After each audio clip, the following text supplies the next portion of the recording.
Gente, nesta sexta-feira, dia 5 de dezembro, Cascavel dá um passo bem importante no enfrentamento à violência política de gênero. A OAB Cascavel formaliza, então, a assinatura de um protocolo construído coletivamente para proteger, orientar e garantir segurança a mulheres que atuam ou desejam atuar na vida pública. Para a gente entender o impacto desse documento, entender mais os pormenores, a superadvogada Juliana Presoto está conosco nesta tarde. Boa tarde, doutora, tudo bem contigo?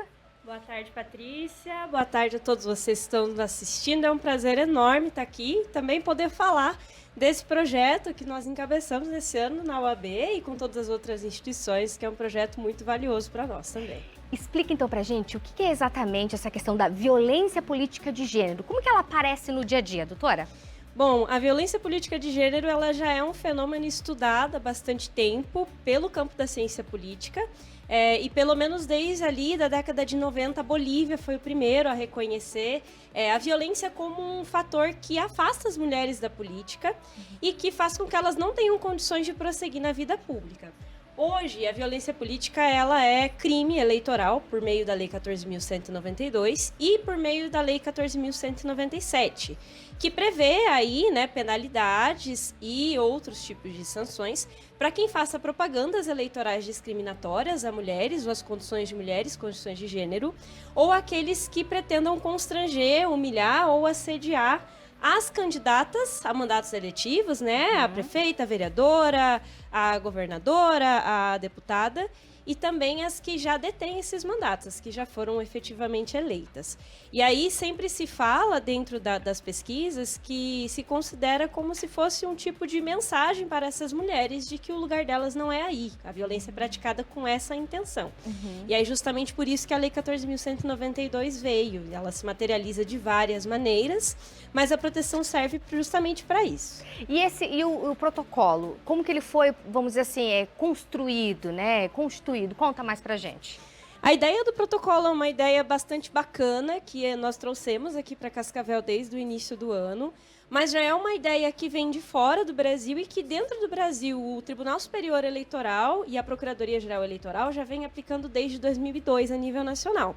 Então aqui no Paraná nós já fizemos um protocolo também no ano passado e agora Cascavel tem a oportunidade de contar com um que não é um documento apenas de Cascavel e sim um documento também que será oficial do Tribunal Regional Eleitoral do Paraná e da Procuradoria-Geral Eleitoral do Paraná, E a ideia do protocolo, que nós trouxemos aqui para Cascavel, é justamente para que nós temos um fluxo de denúncia, uma orientação melhor para um tema que é muito específico.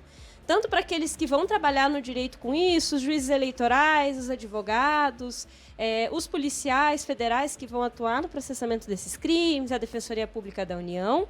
Trazer também uma capacitação, trabalhar com várias frentes de capacitação e informação a toda a população e também as próprias mulheres, Então, poder publicizar um pouco mais o que é esse crime, como que ele se constitui, onde que a gente procura, com quem que a gente fala para denunciar.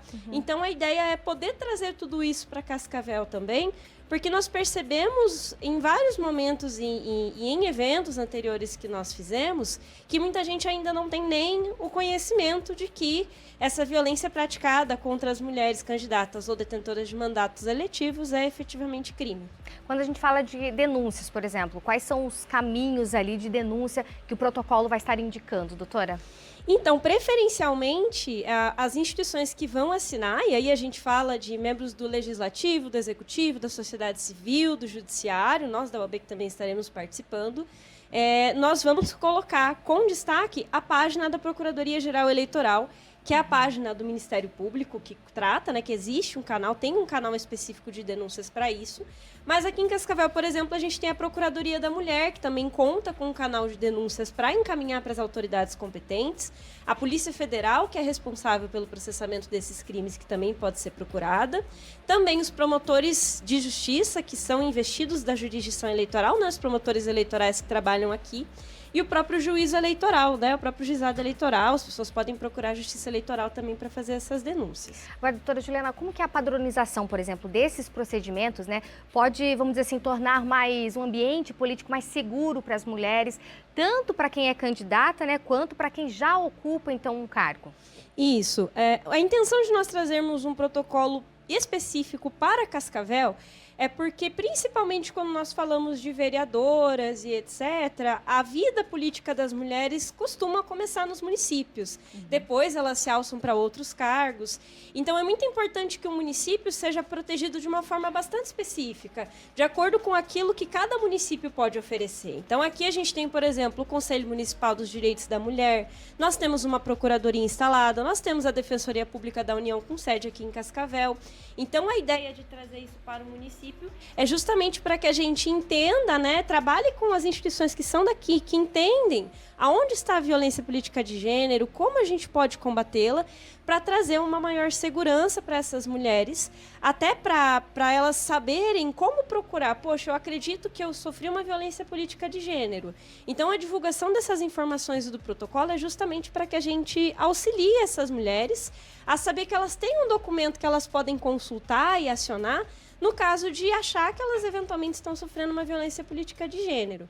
E é importante dizer que esse documento, ele é, claro, principalmente para as mulheres candidatas e detentoras de mandato, que são as vítimas da violência política de gênero, mas é importante dizer que o processamento do crime, ele não começa necessariamente a partir da vítima. Então, é um tipo de crime que a gente chama de ação penal pública incondicionada, que não depende da vítima ir lá e dizer, olha, eu estou sofrendo uma violência política de gênero. Muitas vezes a própria polícia pode identificar uma situação e já iniciar a investigação. O próprio promotor ou qualquer pessoa da sociedade pode denunciar essa violência política de gênero, inclusive de forma anônima, ali pelo canal da Procuradoria-Geral Eleitoral. Então, a nossa intenção é justamente trabalhar com uma formação de uma cultura de fortalecimento da participação das mulheres aqui e trazer uma proteção maior, uma segurança maior para as mulheres cascavelenses. Doutora Juliana, amanhã, quando a gente vamos ter essa assinatura, né, desse protocolo, a gente vai ter o desembargador, né, uma homenagem, né, ao desembargador Sigurd Robert Bengtsson.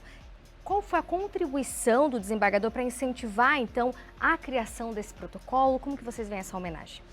Então, o Dr. Sigurd, ele tem abraçado desde o início do mandato dele as questões de participação de mulher na política e esse não é o primeiro protocolo que ele vem para colaborar e também para assinar. O Dr. Sigurd, no ano passado, fez uma série de eventos rodando o estado do Paraná, em vários municípios, justamente para conscientizar a população.